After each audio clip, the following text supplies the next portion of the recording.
Soy muy tímida. Ok. Radio Caput. Radio Caput. Estás escuchando Caput. Radio Caput. Radio Caput.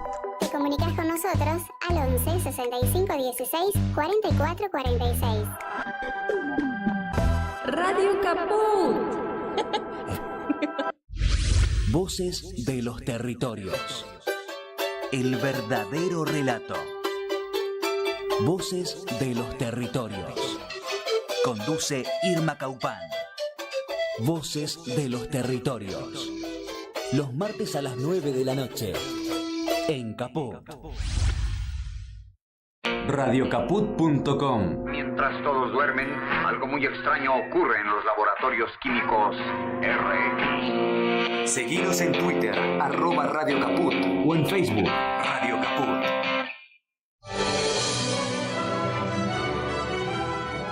Soy Osvaldo Bayer.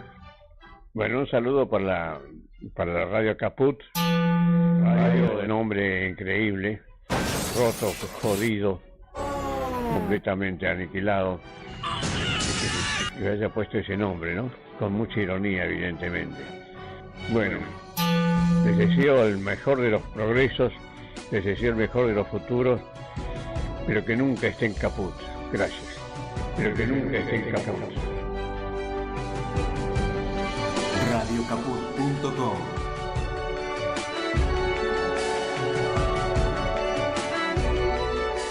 Pero que nunca estén caput.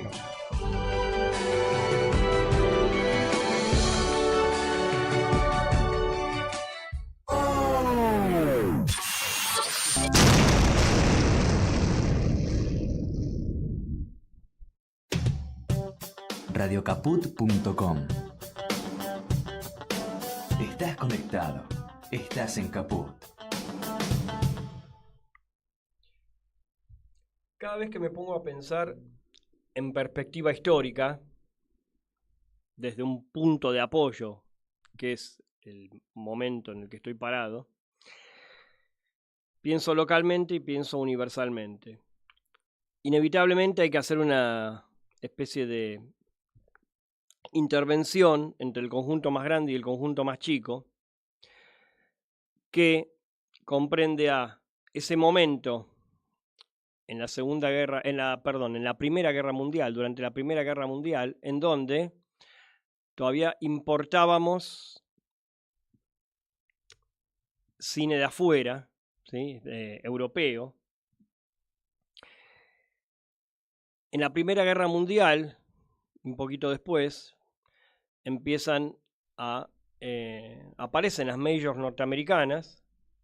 Hay una inyección, una contaminación ahí que en un principio se la pudo haber pensado como una especie de lo que hoy pensamos como batalla cultural en el orden de las imágenes, que habrá comprendido varios aspectos. Pero ahí empezaba una historia, si lo podemos situar en la Primera Guerra, un poquitito después, sí, o después, con 110 años después, ahora, con un intento de colonización, se podría decir, desde una teoría apocalíptica, si nos queremos parar ahí, definitiva. ¿Qué se hacía en el momento y qué se puede hacer hoy? Podrían ser las dos puntas para pensarse desde la conformación de imágenes esto, ¿no? ¿Cómo se combatía de algún modo esto como lo que podría pensarse como un modo de representación argentino, que en el primer programa de Periferias del Cine hace 5 años, fue el tema del programa, si existe un modo de representación argentino. La conclusión a la que habíamos llegado con los invitados era que no. Que, digamos, hay una especie de bifurcación o cine de algún modo multiforme, si uno lo quiere pensar en general, de diferentes formas, pero no hay una forma de representación argentina. Cuando uno quiere anclar en una forma, digamos, hegemónica, es una forma de algún modo tomada foráneamente. Entonces,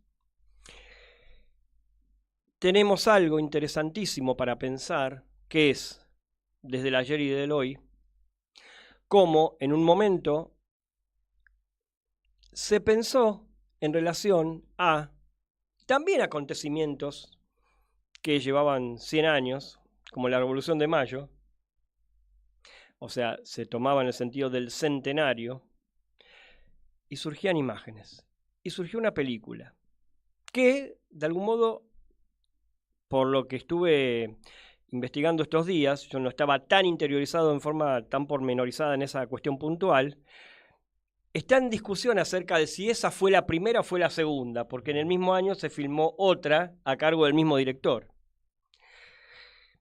En este momento, lo vamos a actualizar y charlar todo después de la introducción, tengo a mi izquierda, siempre los tengo a mi izquierda para no tener problemas con nadie, al invitado, que es el bisnieto de ese director y que también es cineasta documentalista. Vamos a tratar de establecer paralelos si es que hay, simetrías si es que hay, seguro que sí, y búsquedas estéticas, artísticas y, por sobre todas las cosas, políticas a través de las imágenes.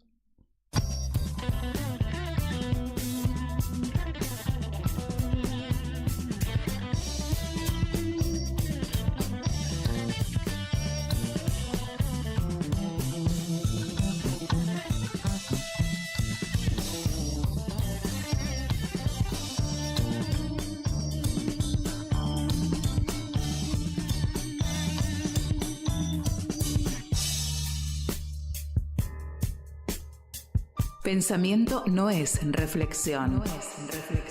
Con el pensamiento adviene lo nuevo, lo intempestivo, el azar, periferias del cine. Pensamiento y cine, en ese orden. En grandes momentos del cine, el pensamiento entra por la ventana, lateral, periférico. Periferias del cine, en Caput.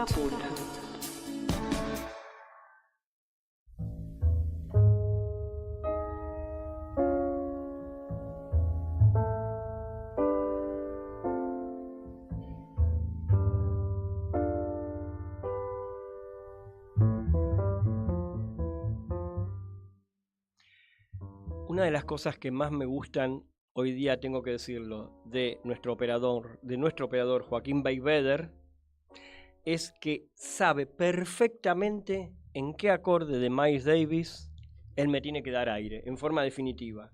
Te diría que es de tus mejores rasgos cómo me estás conociendo. Pero era la primera vez, hombre, que la pifiaste. ¿Qué querés? Recién nos conocíamos. Ya es un amigo. ¿Cómo estás, Joaquín? ¿Bien? Bueno, me alegro. Buena remera, ¿eh? Joaquín Beigbeder en los controles, como siempre digo, estructurando el programa desde lo que más nos convoca, que es el sonido, esto del streaming, el hecho que nos vean apareció a posteriori. A mí lo que más me sigue gustando siempre de la radio es el hecho que no se escuchen, ¿sí? Que esto resuene, ¿sí?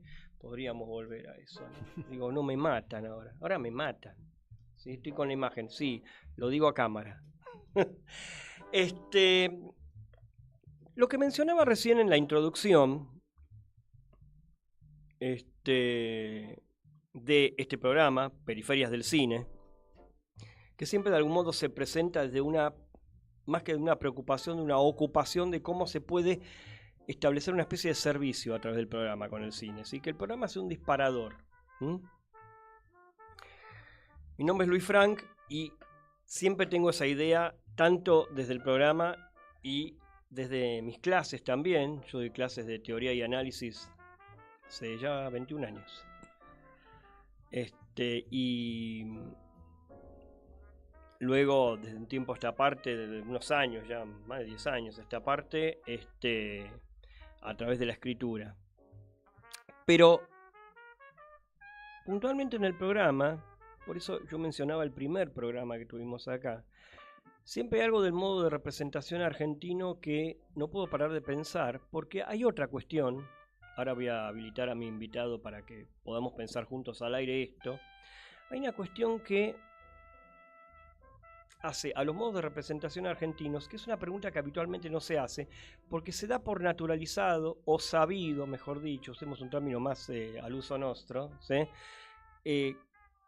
que el cine es, ¿sí? No que el cine puede ser algo multiforme o que puede ser algo, o que puede comprender aspectos de lo infinito en el sentido de puede haber una forma que nunca imaginaste y te podés jugar por esa forma. Hablamos de formas y no de contenidos. Tengo a mi izquierda a alguien que nunca sé si nombrar, con un apellido o con dos apellidos. Pero bueno, te voy a nombrar con los dos y después con uno. Fernando Kretschmar, que también es Fernando Kretschmar Porto. Así te presentás en las redes también. Sí, mi vieja Porto y Porto Gallo. Porto Gallo. Claro, es mi vieja. Y yo soy Kretschmar Borsuk por parte de padre. Claro. Kretschmar Borsuk. Borsuk. Todo muy largo. Es todo largo. Como dijimos antes, o sea, Fernando tiene una carrera muy vasta como documentalista, guionista. Sos psicólogo. Soy psicólogo también. En realidad, ex psicólogo.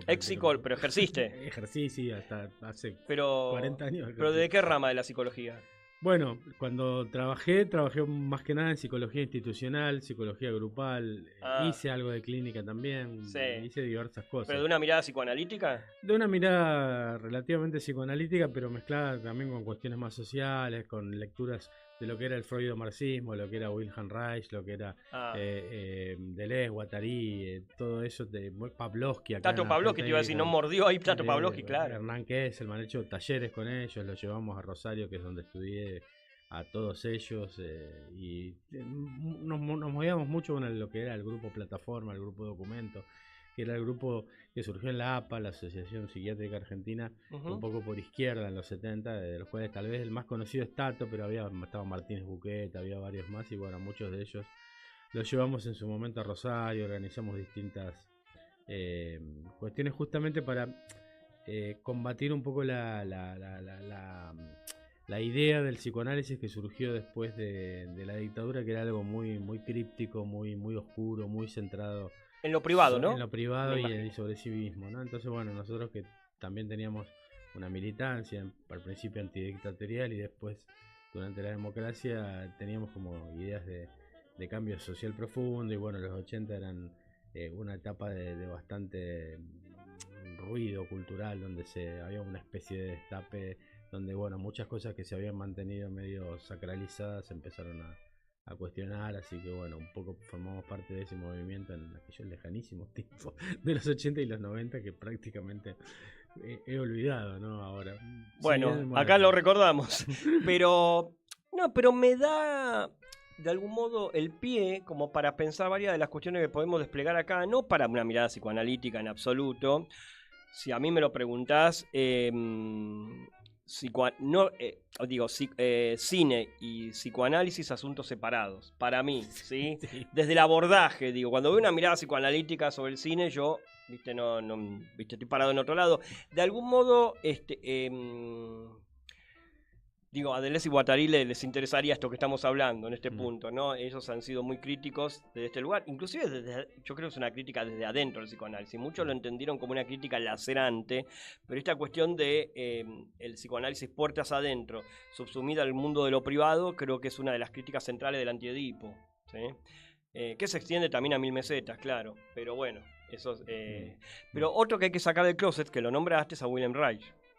Hay que sacarlo del closet una vez, porque hoy hoy más que nunca, porque justamente fue el tipo que reflexionó acerca de por qué las masas quisieron el fascismo, ¿no? Es la pregunta de él dentro, digamos, de seguir, digamos, bastante fielmente la teoría de la sexualidad de Freud, que fue tal vez el punto de ruptura de Freud con todo lo que venía antes, ¿no? Y la invención del concepto de inconsciente, ¿no? Pero bueno, Wilhelm Reich tomó todo eso y lo llevó tal vez a extremos muy interesantes desde lo político. Yo recuerdo que desde ahí lo abordábamos y era muy interesante porque bueno, mezclaba todo lo social siempre en su reflexión. Bueno, como Guattari, que decía que el fantasma del grupo es simbólico, sean cuales fueran las imaginarías que drenan su sendero. Me acuerdo frases de memoria que te digo, no las repito hace 40 años, pero que un poco tenían que ver con esto de tratar de pensar el hecho social como también estructurado de una manera relacionada con lo inconsciente y todo esto, o lo inconsciente estructurado de una manera social, que era un poco uno de los debates que había en aquella época. Por ese lado, después por el lado del cine era fílmico o digital. O cinta magnética. Cinta magnética, no, eso vino todavía, después. No, yo ya estaba mecanizado, fílmico digital. Fílmico no sabíamos de qué se trataba para atrás vamos. Todavía. Por lo menos claro, fílmico, cinta magnética, exactamente. Claro. Después cuando surgió el digital había mesas redondas a ver si alguna vez lo digital va a llegar a la calidad del cine, y yo siempre contestaba lo mismo, es una discusión absurda, porque en realidad lo importante no es, digamos, siempre la tecnología se va superando, digamos, desde lo que se puede lograr o no con ella, y lo importante son el tipo de ideas que estás expresando o el tipo, digamos, de formas que estás utilizando. Después, bueno, el soporte que usás, siempre, obviamente la tecnología digital tarde o temprano va a alcanzar y a superar en posibilidades a la analógica, sin duda, no había... Igual es una superación, digo, el punto de vista evolutivo es únicamente desde el aspecto técnico, no hay otro. No, claro, por no eso hay te otro. Digo, no desde lo artístico, no desde el mejoramiento de una imagen en función de que pueda aportarle una dimensión de pensamiento a quien se vincula con esa imagen, no necesariamente de ese lugar. No, por eso te digo, me parecían discusiones muy de nicho y que no tenía ningún sentido llevar adelante, porque bueno, estábamos hablando de obras artísticas que bueno, tienen una lógica muy distinta a la base del soporte en el que están hechos, ¿no? Entonces bueno. Claro. Es un buen punto, digamos, como para pensar si quedó algo de todo eso. Igual yo veo trabajos tuyos, Diablo, Familia y Propiedad. Cuando digo trabajos, digo películas, ¿sí? Señores director, no son 30 pesos, genealogía de una insurrección. Hay más, hay otras en coautoría. Seré Millones, ahí participaste con Omar Neri, por ejemplo. Pero, bueno, en Diablo, Familia y Propiedad, vos abordás un tema nodal de la dictadura cívico-militar, que se lo ha tocado, a mi entender, no desde el cine, solamente, sino desde los sentidos comunes. Después aparecieron otros trabajos como fue la película de Perel, Responsabilidad Empresarial, ¿sí? Pero toda la cuestión de la complicidad empresarial de la dictadura, que yo no lo llamaría complicidad, pues si no pareciera que estaban a la par y el empresariado eran los jefes de quienes ejecutaban el aparato represivo. Supongo que vamos a estar de acuerdo en esto. Sí, con esa idea encaramos esa película. Incluso le pusimos, me acuerdo, una cita de Godard adelante que era contra un cine que se cree liberado, para el que nada es tabú, excepto la lucha de clases, ¿no? O sea, era el concepto de lucha de clases, fue un concepto que se fue degradando mucho durante los 90, llegando a la idea de que ya se había terminado. Me acuerdo, había un filósofo yanqui de apellido japonés que se llamaba Francis Fukuyama, ¿no? Que decía que se había terminado la historia, que ahora habíamos llegado al límite superior de la historia, que es un poco una tesis que se vuelve a repetir, ¿no? Pero nosotros decíamos, bueno, acá lo que todo el aparato simbólico que hay en general a lo que tiende es a ocultar, ¿no? La lucha de clases, y en ese momento encontramos ahí en Ledesma,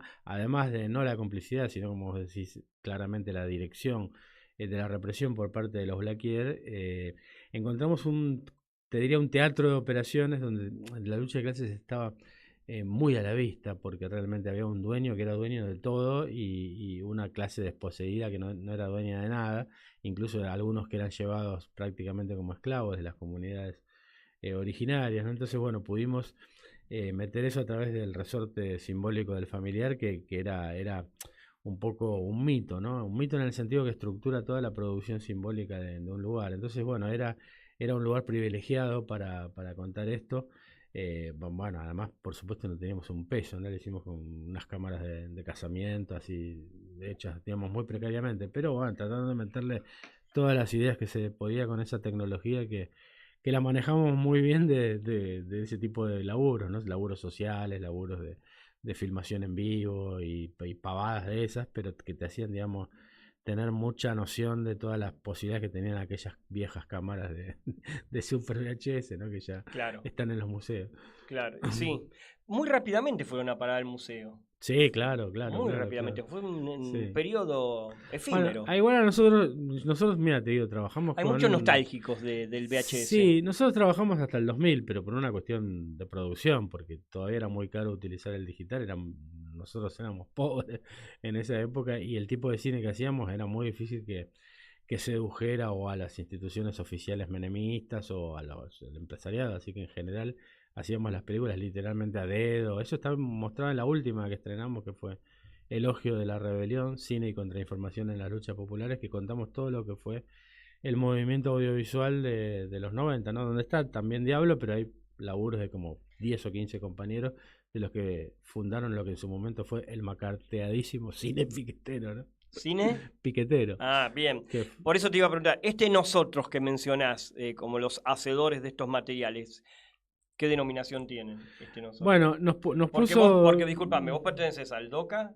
Mm. sí, al grupo documentalista del DOCA, y al Cine Insurgente. Exactamente. Nosotros fundamos Cine Insurgente un poco con la idea de retomar la tradición de los grupos de cine militante de la década del 70 y 60, ¿no? Bien. Por empezar, bueno, la experiencia de Fernando Birri en Santa Fe, que fue una experiencia colectiva, y después las más estructuradas como la de Pino y Getino y Vallejo en Cine Liberación, Cine la de Liberación. Glazer, sobre todo, fundamentalmente, Glazer con Cine de la Base, ¿no? Entonces, bueno, dijimos, vamos, En las tres vertientes. pongámosle un nombre que suene a eso, como fue en su momento Grupo de Cine Insurgente, con la diferencia que no teníamos ni un partido ni un proyecto macro político atrás, pero sí teníamos una idea política bastante clara del tipo de cine que queríamos hacer, ¿no? Éramos conscientes de que era un aparato de subjetivación muy grande. Se había diversificado mucho la oferta televisiva, porque yo nací con 4 canales de televisión, de los cuales se veían bien 2 y los otros 2 había que mover la antena, y ya en muy pocos años había 100 canales de televisión en los cables, con permanente transmisión, ¿no? Ahora ni hablar cómo se han multiplicado las pantallas, pero eso fue un salto muy grande en los 90 y se dio lo que nosotros llamamos una especie de tinelización de la cultura, ¿no? Como que el esquema de los programas ómnibus de Tinelli y compañía, o el tipo de producciones estandarizadas de Suar, como que coparon todo el espectro audiovisual y la construcción de subjetividad, ¿no? Y acompañaron al menemismo y todo lo que fue Por eso. ese periodo. Claro, esos son los 90, justo mencionaste a Fukuyama, que es el gran filósofo, abro y cierro comillas, ahí de los 90. Lo tenemos que ubicar como un filósofo, aunque sea un filósofo ubicado en el lugar que esté ubicado, ¿viste? Sí, muy parecido a lo que planteó Hegel, lo que planteó Fukuyama, ¿no? Tampoco inventó nada. No. Pero digo, si yo tomo lo que planteaba Fukuyama en ese momento, y Fukuyama pensando que dentro de ese sistema conciliatorio donde el capitalismo triunfante iba a ser el que reinara, que yo que hoy día claramente está ocurriendo eso, pero ahí quizás Fukuyama pensaba que ahí entraríamos todos, ¿se entiende? Hoy día se acepta los que no entran al sistema no entrar ahí. Sí. Entonces, el laburo cultural que se ha hecho, para ese laburo cultural que hicieron las derechas del mundo, Fukuyama ya quedaría vetusto. A mi entender. Sí, en un punto sí, porque digamos lo que planteaba era el fin del conflicto, ¿no? Y esta derecha actual es como más amante del conflicto, del genocidio. O sea, yo creo que retoma cosas muy, muy negras y anteriores dentro del periodo histórico. La aceptación del genocidio. La aceptación, o sea, el verlo por televisión en el momento simultáneo en que está ocurriendo. La aceptación y la promoción. Además. La promoción. Claro, o sea, como algo totalmente comprensible o dentro, digamos, de lo lógico, ¿no? Cosa que yo creo que en los 90 no estaba tan instalado todavía. Si bien íbamos hacia eso, obviamente. No estaba tan instalado y si bien, a ver, en ese momento uno contaba con más elementos de resistencia. Ahora se nos han reducido los elementos de resistencia y tenemos que rompernos más la cabeza. No estoy diciendo que esos elementos, las posibilidades de resistencia no existan. Lo que estoy diciendo es que tenemos que inventar algo nuevo, las formas nuevas. Cuando digo formas nuevas, yo siempre estoy pensando en las imágenes, ¿sí? O sea, en el sentido de las imágenes, en lo que al cine le compete. A mí hubo una operación de montaje en el terreno de los hechos que para mí es altamente significativa, que es la película ya se me fue sobre el juicio de las juntas. Ayúdame. 1985, ahí está, 1985, era de Ginás y Mitre. arrasa en ese momento, tuvo muchísimo éxito y Milei gana inmediatamente. ¿Se entiende? Ese montaje, ¿sí?, habla de que, a mi entender, entre otras cosas, otras, digamos, lecturas que pudiera tener ese hecho, ese montaje, de que hace falta una forma nueva, o que hace falta, digamos, pensar en formas nuevas, de promoción de ideas y de pensamiento, y de que alguien pueda, de algún modo, hacer abstracción de las cosas. A mi entender, hay una función importante de un cine del cine al que vos pertenecés, donde vos te inscribís, que muy genéricamente yo lo puedo denominar militante, pero es mucho más que eso, ¿sí? Que es una especie de colectivo de investigación. La pregunta que te hago es, antes de pasar directamente al tema de esa línea de tiempo que te une con tu bisabuelo Mario Gallo, ¿vos notás la afluencia de formas nuevas o formas, digamos, o propuestas más allá de lo que se está contando ahí en un cine militante argentino? Bueno, yo creo que sí o sí se va hacia, por lo menos, tratar de dar batalla en el terreno de las nuevas formas de transmisión que hay, ¿no? Yo creo que hoy día, por ejemplo, a mí, si me decís tratar un tema en profundidad, me sale, digamos, un largometraje de 1 hora y media, y yo creo que ya ese tipo de cosas hay que empezar. Ya la gente no tiene tanta capacidad de atención. Nos han encerrado Ya es largo. Ya es largo, nos han encerrado mucho en nosotros mismos y han generado esta cuestión de cosas de muy corto impacto, con muy corta duración en la conciencia, con tal vez un efecto de adicción de la búsqueda del impacto, ¿no? Con lo cual hace que, bueno, frente a eso, la gente está cambiando su forma de pensar, su forma de vivir.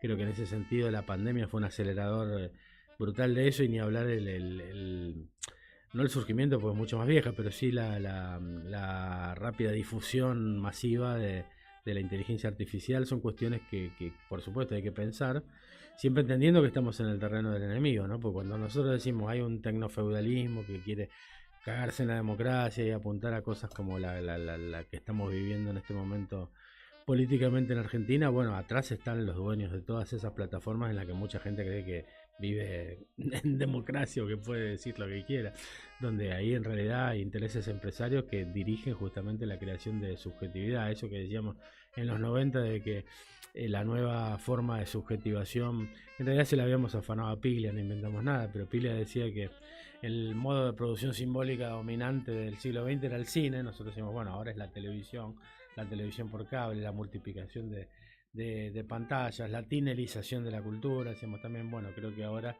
hay algo parecido, y son armas que están en manos de ellos, ¿no? Que bueno, que están de hecho ganando la batalla simbólica y la batalla de clases, ¿no? En cuanto aumentan su capacidad de poder, tanto económico como político, ¿no?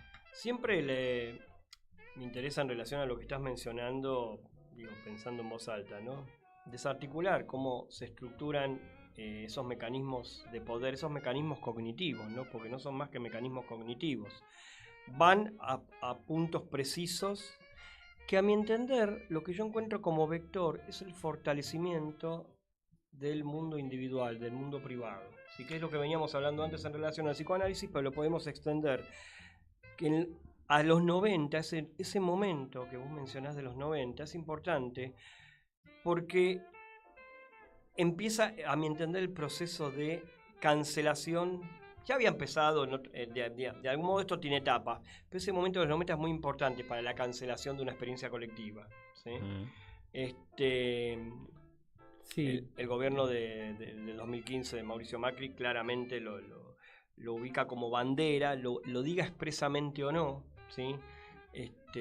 Cuando uno pasa a ser ciudadano u otras acepciones anómalas, a mi entender, y no pasa a ser parte de una comunidad, ¿sí?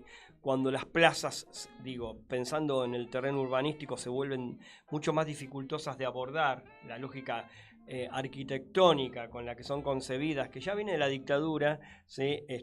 Habla mucho de eso, ¿sí? Pero me interesa, digo, pensar esto de los universos privados, ¿sí? Y cuando yo pienso, por ejemplo, ¿por qué me interesaba que hoy estés acá? Te agradezco especialmente la presencia.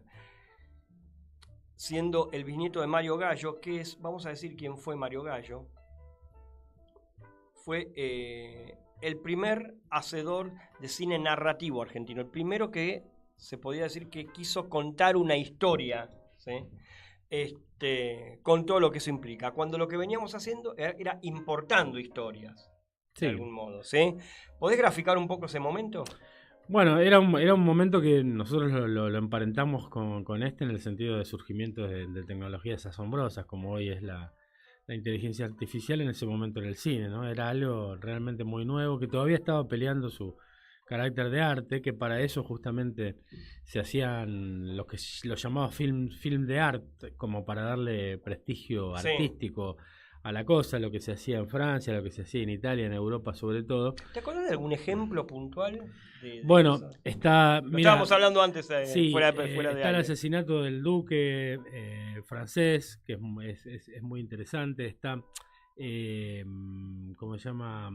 Il Piccolo Garibaldiano, de 1910 en Italia. O sea, nosotros vemos distintos, digamos, ejemplos de este intento, digamos, o con obras literarias de prestigio o con sucesos históricos de afirmación de las nacionalidades, que en ese momento era un momento clave en el mundo a ese nivel, ni hablar en Italia, ni hablar en Argentina, que en ese sentido había un paralelismo muy, muy grande, ¿no? Donde estaba naciendo esa idea de una nueva y gloriosa nación, ¿no? Y una oligarquía que quería, digamos, establecer su modo de dominación con un relato, ¿no? Que era el relato mitrista de la historia, y a la vez, bueno, como eso se les complicaba con estos inmigrantes que ellos querían que iban a civilizar la tierra, que iban a ser, digamos, fuente de civilización en relación a lo que era la barbarie del gaucho, del indio, cuando en realidad, bueno,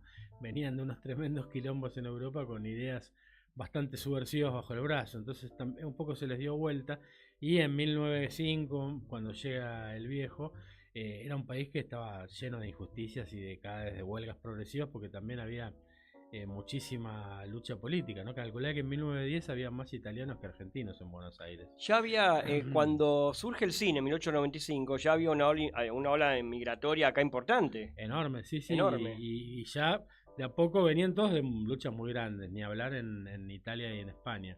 En Italia había sido hace poco el Resurgimiento.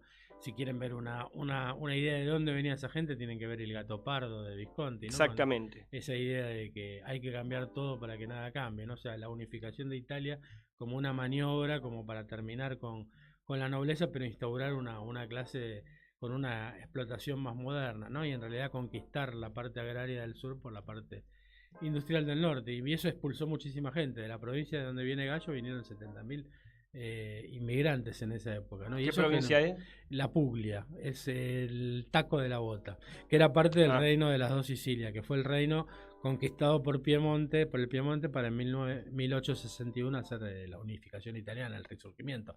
Calculé que esos eran reinos que estaban separados hacía más de 1000 años. O sea, Italia no era ni siquiera una idea.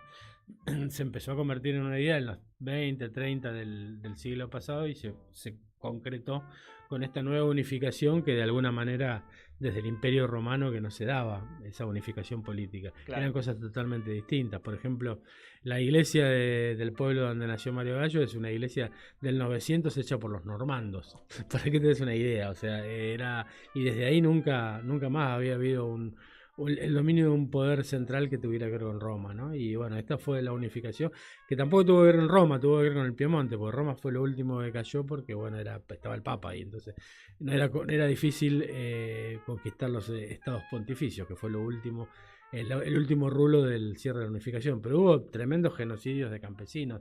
Solamente en la provincia de él murieron 70.000 campesinos a partir, digamos, de lo que fue la unificación, ¿no? Entonces, bueno, venían con muchas ideas de ese tipo. Acá también ni hablar, la campaña del desierto, o sea, todas, digamos, la lucha contra el gaucho y todo esto, que contra las montoneras, que viene justamente desde el fusilamiento de Dorrego en adelante. Que fue justamente el tema que tocó Mario Gallo para hacer la primera película, el fusilamiento de Dorrego. Incluso hay dudas sobre si la Revolución de Mayo la hizo él o no. La que seguro hizo, pero no hay ninguna huella física de esa, es la revolución, el fusilamiento de Dorrego, que era un tema mucho Que del más- mismo año. Es de un año antes. Ahí está la famosa controversia si fue Sí. el huevo o la gallina, una de las Claro, dos. sí. Nosotros no tenemos ninguna duda porque, bueno, la familia se decía claramente y o sea, yo conocía a mi nonna, que en realidad sería mi bisnonna en italiano, pues mi bisabuela. Hasta mis 15 años ella estaba viva, la mujer de Gallo. Así que tengo... Son longevos en tu familia. Sí, salvo Gallo que murió en los 67 y Ah. en el 45, pero sí, su mujer vivió hasta más de los 90, era mucho más joven que él.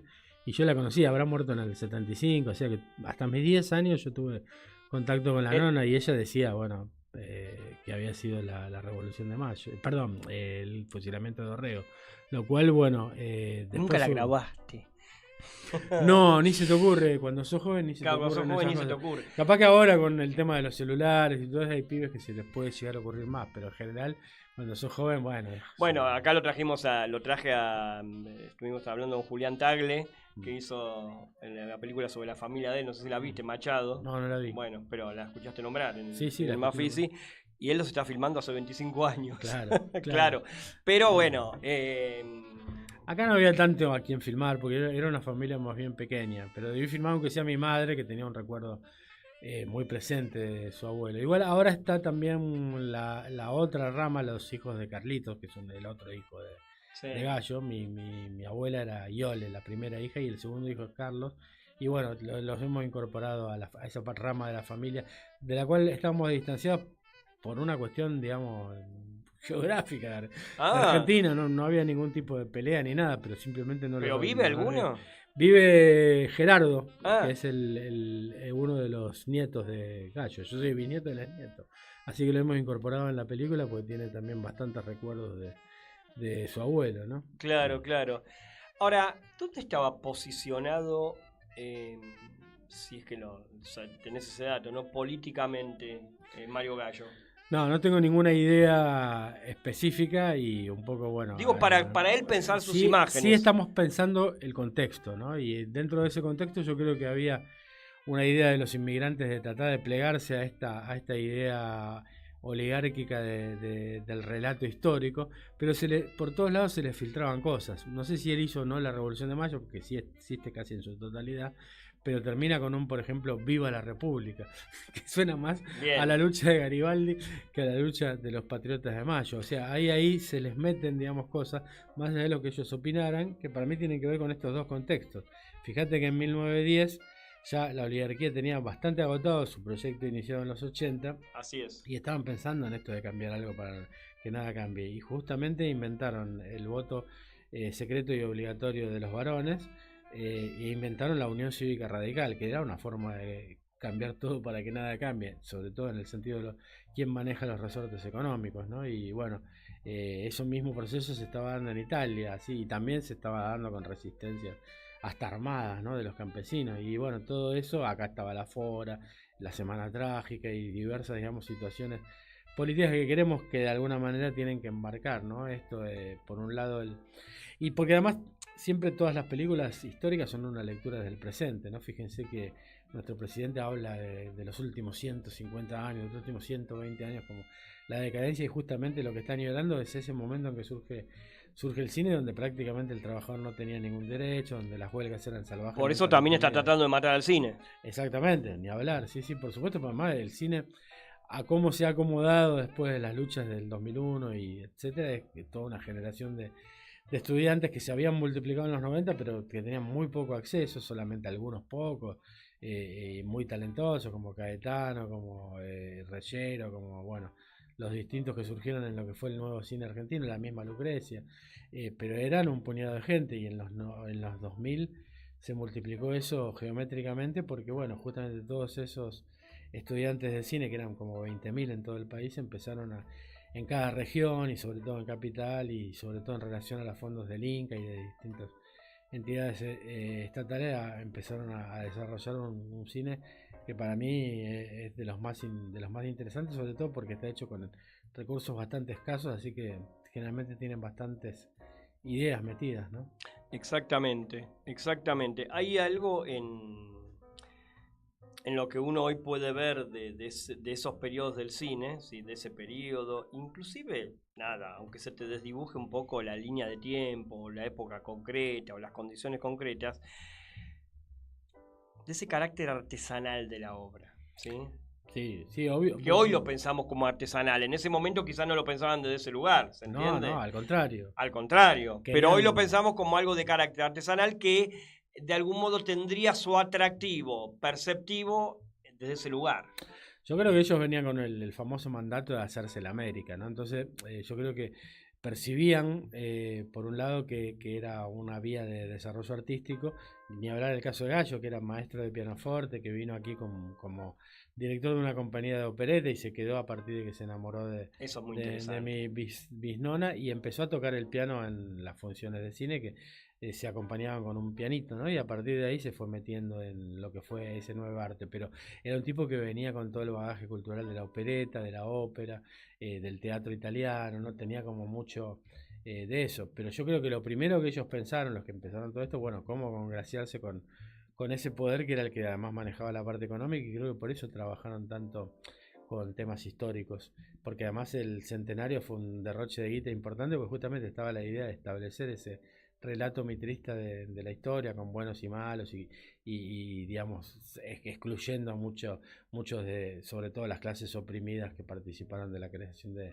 del país, ¿no? Entonces yo creo que ellos están, no sé si fueron tan claros en la crítica política y social en ese tipo de productos más ligados a lo histórico, pero sí se nota en el otro film que recuperamos, La muerte civil, donde él se encuentra con Giovanni Grasso, que era uno de los más grandes actores de la época y uno de los más grandes actores de la historia de Sicilia, que venían mucho para acá con sus compañías, que había estado 6 meses acá y que el viejo, que se ve que era un hombre muy simpático, mucho más que yo, se hizo amigo de él y lo convenció de 2 cosas. Uno, de que sea el padrino de bodas de mi abuela Giole, que era su primogénita, y otra, que debutara en cine, que era algo que para los grandes trágicos que venían teniendo mucho éxito. Pensá que Stanislavski lo elogió a Mario Grasso, o sea, era un tipo muy conocido a nivel mundial. El zar, cuando estuvo en Rusia, le regaló unas joyas por lo admirado que quedó con su obra.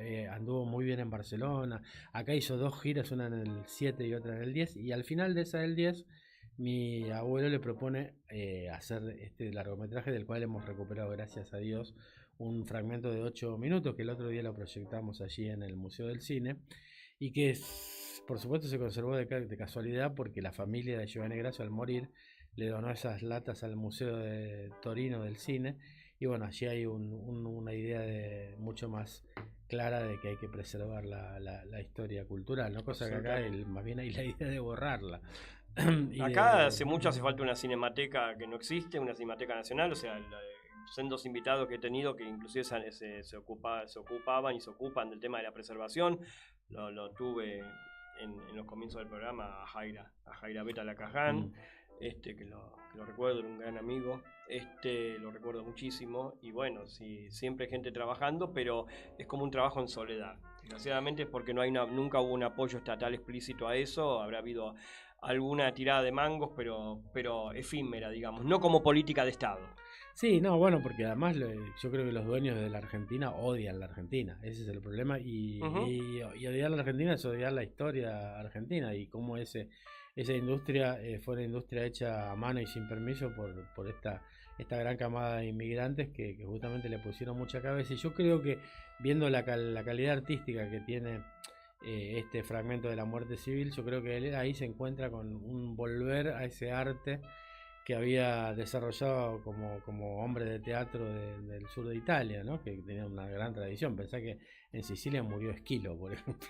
Claro. O sea, y murió de una manera muy graciosa, porque hay unas águilas rompehuesos, se llaman, que cazaban tortugas y las tiraban desde arriba de una roca.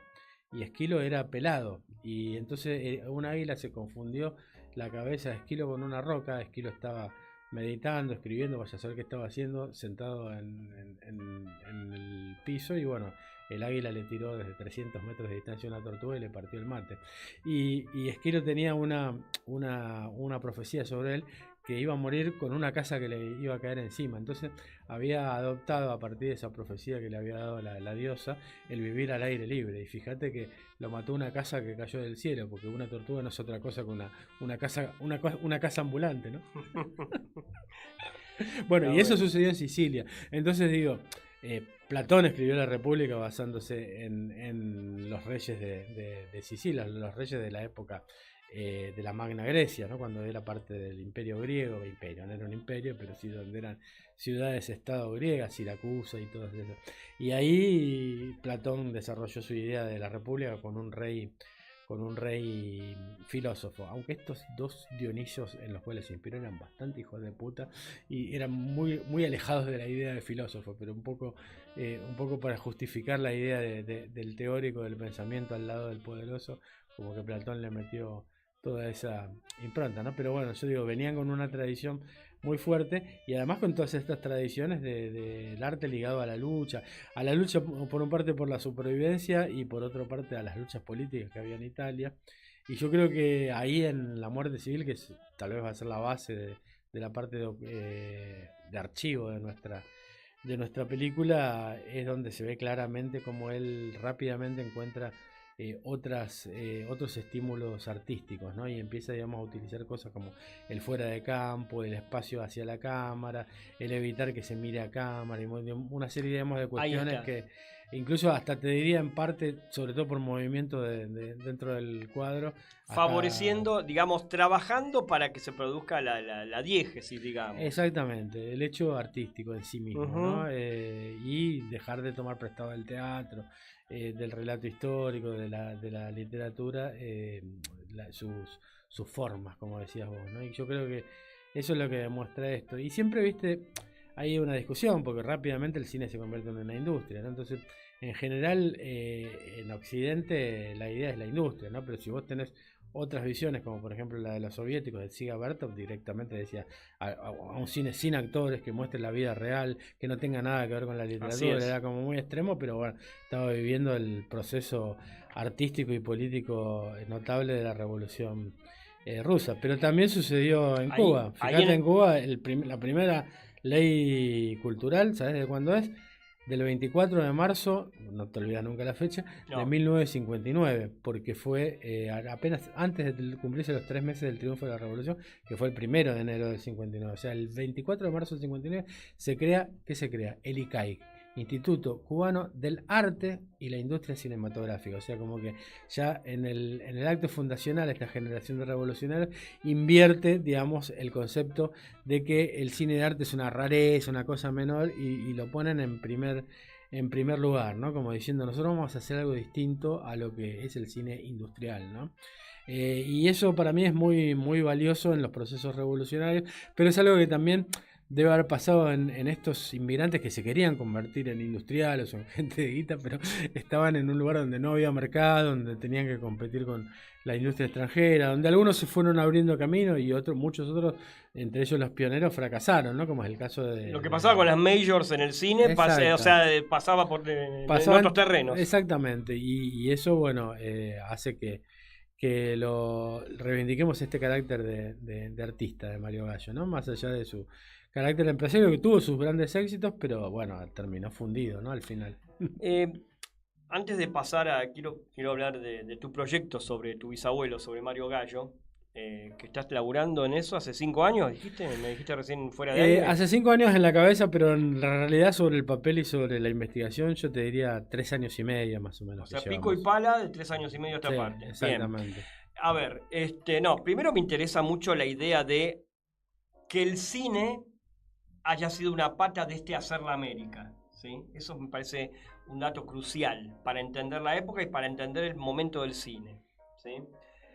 Te pregunto algo muy sencillo. ¿Algo de la obra de Mario Gallo es de acceso directo? ¿Hay algo que esté liberado? Bueno, a partir, digamos, de que terminemos el montaje de esta película, seguramente vamos a liberar la muerte civil. Está liberada la creación del himno. Claro, por eso, la gente se mete ahora en internet. ¿Encuentra algo? Encuentra la creación del himno, encuentra la Revolución de Mayo, que te digo está en controversia si es de él o no. Sí. Y encuentra una cosa muy interesante de 1920, que es un documental sobre el Lengüitas, que se llama Nuestra Escuela, que Ajá. está muy, muy, muy bueno. Lo vamos a usar también. Es muy poco conocido. Está restaurado por la gente del Museo del Cine, una parte, la primera parte, que es muy linda. Pasamos un pedazo. Es la ¿verdad? que vi el Sí, otro día en el Museo del sí. Cine, yo estuve ahí. Pasamos un pedacito, pero no es lo más rico. Lo más rico, yo no sé si es que no está restaurado o han hecho copia de copia de copia en distintos formatos y entonces está medio fulero, pero está en internet. La primera parte está en esta sección del Museo del Cine que se llama Nitrato Argentino, donde hacen una recuperación de todas las obras en nitrato, que era el primer soporte del cine antes del celuloide, que era un formato peligroso porque se autocombustionaba, había incendios, que así fue como desapareció casi toda la obra de mi bisabuelo. Era muy común el incendio de estos depósitos de nitrato. Y algunas cosas que se han recuperado las ha elaborado muy bien el Museo del Cine, con la ayuda de Cinecolor y de los laboratorios en su momento, pero con mucha gente muy buena laburando. Y la primera parte está perfecta, parece filmada ayer. Y la segunda parte, que también está en internet, tiene cosas más interesantes narrativamente. Por ejemplo, hay un carnaval donde están todas las pibas del colegio disfrazadas de hombres, lo cual es muy, muy gracioso para la época. Bueno, en ese momento, bueno, es de destacar esos planos porque, hay que decirlo, era un momento en donde todavía se jerarquizaba mucho más el plano general y después el plano general pasó a ser uno más de los planos, el plano de contextualiza, para pasar después a particularizar. Pero eso vino mucho después. Sí, En lo que en lo que podemos pensar como la historia del montaje en el sentido de el verosímil narrativo que se fue construyendo en relación a lo institucional. Sí, lo que tiene de superación la muerte civil es que al utilizar mucho el espacio hacia cámara, en muchas oportunidades ese plano general con gran profundidad de campo, donde se ve todo, sobre todo en exteriores, que son todos exteriores, lo de la muerte civil, a diferencia de las otras que son todo interiores, se pierde esa teatralidad porque al avanzar hacia cámara algunos de los personajes pasan a convertirse en una especie de plano medio o primer plano, incluso los que pasan muy cerca de la cámara, que además pasan sin mirar, o sea, hay toda una búsqueda ahí, no tanto de mover la cámara en el sentido de combinar los distintos planos del montaje, pero sí dentro de esos planos secuencia que hacías, se convertían, digamos, muchas veces en planos generales. También hay un uso por primera vez del fuera de campo, o sea, en general la Revolución de Mayo y la creación del himno se da todo como si fuera teatro filmado, parecen actos escolares, ¿no? Un poco más sofisticados, pero dentro de todo sucede dentro de un cuadrado, no se utiliza prácticamente el fuera de campo. En cambio en la muerte civil hay persecuciones donde los personajes miran hacia fuera de campo dándote una idea que allí hay tipos que lo persiguen, etcétera, ¿no? Ese tipo de algún modo ahí, que eso digamos es como un preanuncio de cómo va a existir, increyendo en el mundo de los espectadores, la demanda por la toma siguiente. Exacto. Sí, claramente. Sí. Eso está mucho más presente. Hay incluso en la muerte civil, por lo menos el pequeño fragmento que gracias a los parientes de Grasso y al Museo de Turín pudimos obtener, hay incluso momentos de montaje paralelo, ¿no? Cuando el protagonista se escapa de la cárcel, hay un plano de él, un plano de los milicos que lo persiguen, un plano de él, un plano de los milicos. Ya eso solo es un avance notable respecto a los materiales que se venían haciendo, ¿no? Por eso yo creo que él como se pegó un salto muy importante en las herramientas narrativas, ¿no? Él cuando filma el fusilamiento de Dorrego, que es lo primero que filma con la primera cámara que se compra, hace un balance muy autocrítico. Dice, aquello por supuesto fue un desastre porque eran muy pocos los conocimientos técnicos que teníamos, dice eso. Incluso, por ejemplo, Torres Ríos, que era el padre de Torre Nilsson, la vio y dice, era tan mala que ni siquiera se entendía que había un fusilamiento. O sea, para que te des una idea de cómo en 2 años él llega, digamos, a un nivel de sofisticación bastante interesante. Claro, sobre la base de una obra que la dio Grasso durante 6 meses en distintos teatros acá, porque era así, ellos venían con varias obras, ¿no? Entonces daban una el lunes, otra el martes, otra el miércoles, y estaban varios meses en cartel. Y la que más tuvieron que repetir era la muerte civil. Yo creo que por eso tomaron esa. Y además es muy gracioso porque los primeros meses estaba en el Teatro San Martín, que era un teatro relativamente pituco, como se decía en el momento, o cheto, como se diría ahora. Tiene que volver la palabra pituco. Ajá. Es así, vamos a Que- imponerla de nuevo entre Fernando y yo. Que se valía 4 pesos la entrada. Y después, ya en los últimos 2 meses de la puesta de esta gira de 6 o 7 meses que hizo Giovanni Grasso, pasó al Teatro Marconi, que se lo llamaba el Teatro de los Italianos Pobres. Y valía 2 pesos la entrada al teatro. O sea, aprovechaban al máximo todo el tipo de público, porque obviamente había muchos italianos a los que le iba bien, que te podían pagar los 4 pesos, y otros que se la estaban rebuscando y que tenían una ansiedad por esa cuestión de la cultura italiana, ¿no? Ver una obra hablada en italiano por actores italianos y que tenían toda una saudade, como dirían los brasileños, una añoranza de todo eso. Y entonces, bueno, aprovechaban hasta el último momento, porque además las cosas en ese mismo momento en Italia venían complicadas. Era el momento en que se estaba pariendo cosas jodidas en Italia, y porque estaba muy jodido socialmente. Entonces venían y, te digo, se quedaban meses. Y después, cuando al otro día que sale de cartel se estrena La Muerte Civil,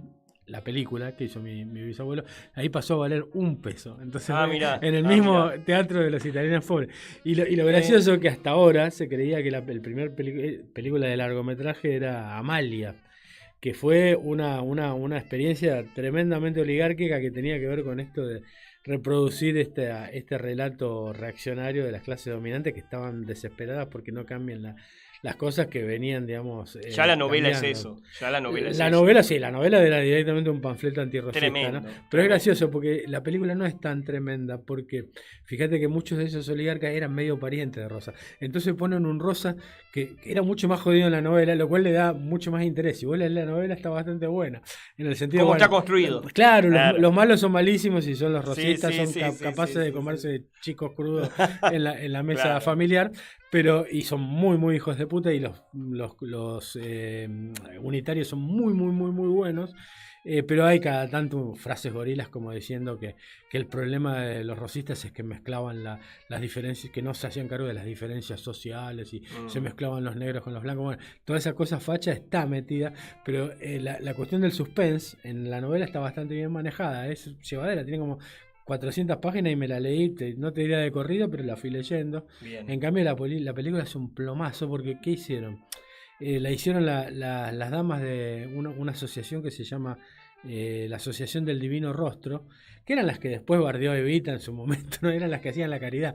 Entonces la hicieron para hacer una obra de caridad que era una iglesia y un hogar para madres solteras o alguna Las damas de historia por así. beneficencia. Las damas de beneficencia. Entonces, los primeros 5 minutos son todas ellas, ¿no? Entonces, una parte mostramos el otro día. Entra la que hacía de Amalia, ponerle con un nombre que era algo así como Angiolina, Angiolina Garrigós de Mitre, ¿viste? Y entraba la mina con sus vestidos, que los vestidos los habían dado las familias porque eran vestidos que tenían guardados de la época, lo mismo el mobiliario. Todo eso es parte muy teatral y muy, muy Claro. aburrida. Y los primeros 5 minutos te ponían Angiolina Astengo de Mitre, y entraba señora Garrigós de Mitre, y entraba la mina y caminaba 2-3 minutos mostrando su vestido como si estuviera en un desfile. Después venía la segunda, el tercero, los chabones, que todos se llamaban, el que no se llamaba Huergo, se llamaba, o sea, todos tenían nombre o de avenida, o de autopista, o de empresa. Bueno, y incluso las negras eran estas mismas chetas, pero pintadas de negro. Entonces entraba como Rosa, tal, pues redonda, no sé cuánto, y aparecía una pintada de negro cagándose de risa, mostrando sus dientes blancos. Y todo eso duraba 5 minutos. Claro. Y después había un montón de otras secuencias que lo mismo, era esa gran clase mostrándose en pantalla, ¿no? Y te daban, por ejemplo, 5 minutos de un minué, que en la novela era algo donde había un montón de intrigas, que ahí son ellos bailando, o la salida de una iglesia donde se los ve pasar durante 5 minutos a todos estos oligarcas. Eso se estrenó en el Colón, se juntó muchísima guita, con la presencia de Victorino de la Plaza y todo su gabinete, para juntar plata, ¿no? Un carácter institucional, y 100% además institucional. Dando por sentado que toda la gente que estaba ahí conocía a Amalia, porque Amalia era algo que esta clase social lo conocía al dedillo. Entonces, si vos la ves ahora, prácticamente te cuesta mucho entender la trama, ¿no? Pero bueno, es muy interesante la diferencia, ¿no? 10 años antes ya se había hecho otro largometraje estrenado en el Teatro de los Italianos Pobres, ¿no? Y esto otro 4 años después, en el 14, estrenado en el Colón con la presencia del presidente y hecho por la oligarquía, ¿no? Entonces ahí hay como dos líneas que nos interesa contraponer, ¿no? En los orígenes plebeyos de nuestro cine. En ese sentido, bueno, primero quiero aprovechar, antes de pasar en estos últimos minutitos a tu material, lo que estás haciendo sobre tu bisabuelo, nos acaban de saludar porque nos está escuchando Gustavo Galupo, que hizo un gran trabajo, La Invención Heroica, que vamos a hablar de él, pues tiene que ver con cómo esto se vincula, que lo vimos el otro día en el Museo del Cine, cómo esto se vincula, el ayer y el hoy, es muy violento de algún modo verlo, en el sentido del proceso, con algo que amerita un programa entero, ¿sí? Que es la inteligencia artificial, ¿sí? Que si estamos hablando de todo esto, meter la inteligencia artificial por la ventana es un acto violento en sí. Imagínense verlo. Entonces Gustavo Galupo arma un concepto de imagen ahí, que lo estuvimos viendo el otro día, por medio de lo cual esto y otras cuestiones que hacen a los mitos, ¿sí? Los mitos cristalizados en imágenes que nosotros hemos conocido como seres portadores de mitos, que son en general cuerpos muy hegemónicos, qué sé yo, pero ahora se le agrega un movimiento que no teníamos en carpeta, ¿sí? También se mueven y mutan de forma los hermanos Lumière, ¿sí? Entonces se arma como una monstruosidad que nos era ajena antes, ¿sí? Y Gustavo da cuenta de eso muy bien en su, sí, su trabajo. Es una gran incorporación al equipo de la película porque, bueno, yo lo conozco a él desde que cursamos juntos en la Escuela Provincial de Cine y Televisión de Rosario y le vengo siguiendo su idea experimental desde aquel momento, pero últimamente me interesa mucho su reflexión sobre el archivo, y esta es una película donde el archivo es fundamental. Claro. Y qué significa la inteligencia artificial como una especie de promedio de todos los archivos, ¿no? Y cómo él tiene el concepto más ligado a las reflexiones de Benjamin del archivo como la huella de un crimen, ¿no? Y bueno, estamos laburando con él y realmente es un placer del carajo, porque justamente como vos dijiste, nosotros siempre le metimos mucha violencia política a nuestras películas, pero en el caso de él ya es una violencia estética, ¿no? Muy interesante y muy disruptiva, que queremos que la película tenga eso y por eso lo hemos incorporado y nos encanta todo lo que hace, ¿no? Uh-huh.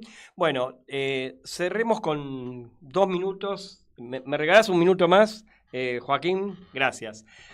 Sobre tu película sobre Mario Gallo, cómo se va a llamar, si es que tiene nombre, y lo que quieras contar del material. Bueno, en principio se llama El Canto de Gallo, ¿no? Queda ese título. Queda ese título. Acá, en Italia, por ejemplo, se llama El Canto de Gallo, el argentino que dio inicio al cine italiano, al cine argentino. El italiano que dio inicio al cine argentino. Como subtítulo. Como subtítulo, como para que se entienda un poco de qué estamos hablando y pueda generar ese interés en una Europa que está vasco bote lleno de inmigrantes de todas las épocas, unos con su valijita, otros italianos, ¿no? Y todos esos apiñados dentro de un como figuras de negro, algunos con cara de desesperación, otros con cara de esperanza. Una obra preciosa que de alguna manera la vamos a incorporar como para que resaltar el valor que tiene la emigración en los surgimientos de las culturas en las distintas naciones y cómo eso, lejos de empobrecer, como piensa mucho Facho hoy día, enriquece en cualquier cultura, ¿no? Y como el cine argentino es impensable sin lo que fue aquella emigración, ¿no? Que vino de esos lugares tan complicados como era en Europa en aquel momento, que de hecho eran los preludios de las dos guerras, ¿no? Pero la estructura de la película, ¿cómo la tenés pensada? Si lo que quieras contar. Lo que no querés contar, no vamos a incomodar a nadie. Mira, yo te digo, tengo una idea muy particular sobre el documental. Yo creo que el documental no tiene guión, tiene un plan de abordaje de una realidad donde, digamos, ese plan de abordaje tiene que ver con los prejuicios que vos tenés y hay que dejar que esos prejuicios entren en una dialéctica con la realidad y entonces el guión es un punto de llegada. Ya tenemos algunos encadenamientos, por ejemplo de Amalia con la obra esta, La Muerte Civil. Hay una serie de testimonios que queremos meter lo de la inteligencia artificial, pero todavía estamos en la parte de entrar en esa dialéctica con lo real, ¿no? Que en este caso es el archivo, es la historia familiar, es el archivo fotográfico y el archivo fílmico. Son estos elementos que introducimos también con Galupo de la inteligencia artificial como nueva invención 100 años después, ¿no? Bueno, y todo eso va a jugar de alguna manera dinámica tratando, bueno, de poder combinar todos estos factores en el momento que para nosotros es clave en el documental, que es en el montaje, ¿no? Porque esa es la gran diferencia entre el cine documental y el cine ficcional. O sea, en el documental el guión es un punto de llegada, nunca de partida, y cuando es de partida generalmente es bastante pobre. En cambio en la ficción todo lo contrario, es muy difícil con un buen guión hacer una mal película. Eso decía por lo menos el viejo Martínez Suárez, que algo sabía. Yo creo que no es tan así. Con un buen guión incluso puedes hacer una mala película. Sí, totalmente. Estaba pensando ejemplo de eso, pero no. Estaba pensando ejemplo de eso. Subestimar la brutalidad de muchos colegas. Siempre podés estropear todo. Siempre podés estropear todo, y hay casos conocidísimos. Va, por lo menos. Por lo menos para José era una gran verdad, ¿no? Y la verdad que algo de razón tenía en el sentido de ¿no? Y bueno, casi todos los grandes documentales se hicieron en la mesa de montaje. Por ejemplo, toda la obra de Santiago Álvarez, claro. Y bueno, gran parte de lo que hizo Pino Solanas. Bueno, tiene que ver con eso, ¿no? Poner en juego tus prejuicios con la realidad y tratar de que eso genere una dialéctica que le dé una cosa más interesante. Así que estamos todavía en ese punto del rodaje donde todavía no hay una claridad meridiana en qué es exactamente cómo va a ser la forma, pero sí ya vamos teniendo algunas pistas, ¿no? Bárbaro. Bueno, Fernando, se nos acabó el tiempo, nos pasamos de tiempo. Es más, pedile disculpas a Joaquín. Disculpa, Joaquín. Ahí está. Te hago pedir disculpas por el invitado. No veía bien el reloj. No. Le pido disculpas también a Paula, que está esperándome en casa para comer. Bueno, también. Disculpas, Paula. De esta me hago cargo yo. Disculpas, Paula. No era la idea de terminar tan tarde, pero bueno, ya voy para allá, mi amor. Va para allá.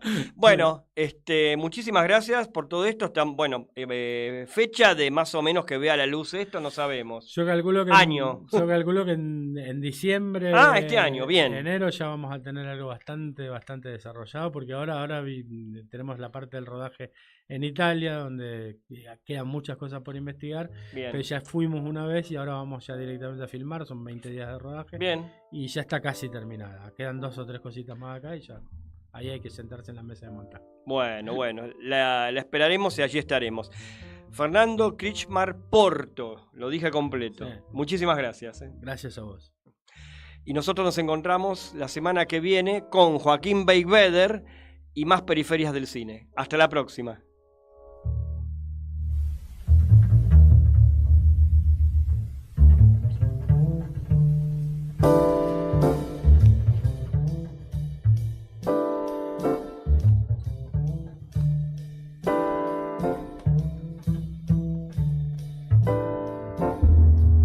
En Caput. Diego Capusotto. Son todos drones. Pasan cosas. Los liberales me fascinan. Señor, se robaron PBI. He notado en esta radio que estaban todos escondiendo PBI que se robaron. Es una vergüenza. Son todos drones. La vi a Eve comiendo un sándwich de PBI, de salame y queso. Son todos drones, señor, se robaron PBI. Radio Caput. Parece que hay un combate ahora el sábado por Space de Dylan contra Alcárcel. Esas cosas. Los liberales me fascinan. En Caput. Nada más y nada menos que Víctor Heredia. Pasan cosas. Vos lo llamás y decís, ¿a qué hora es? No te preguntan ni sonidos, ni carpas, si estamos abajo de la lluvia. Y eso es una cualidad, me parece, que hace a que él sea el poeta que es. Porque tiene ese corazón de ir al lugar donde se lo necesita. Porque para la gente no se olvida nunca más que él fue. A mí la música me parece que las canciones son para decir algo, Te canta para afuera, para que el otro se entere de lo que vos pensás y lo que vos sentís. Y es para eso, las canciones son para eso. Cuando hice Todavía Cantamos, la hice en referencia concretamente a la lucha de madres, a lo que pasó en mi casa. Y escribí eso para mí. De pronto fue una canción de todos. Radio Caput. El poeta es eterno. Esas cosas. En Caput. El expresidente de Uruguay, José Pepe Mujica,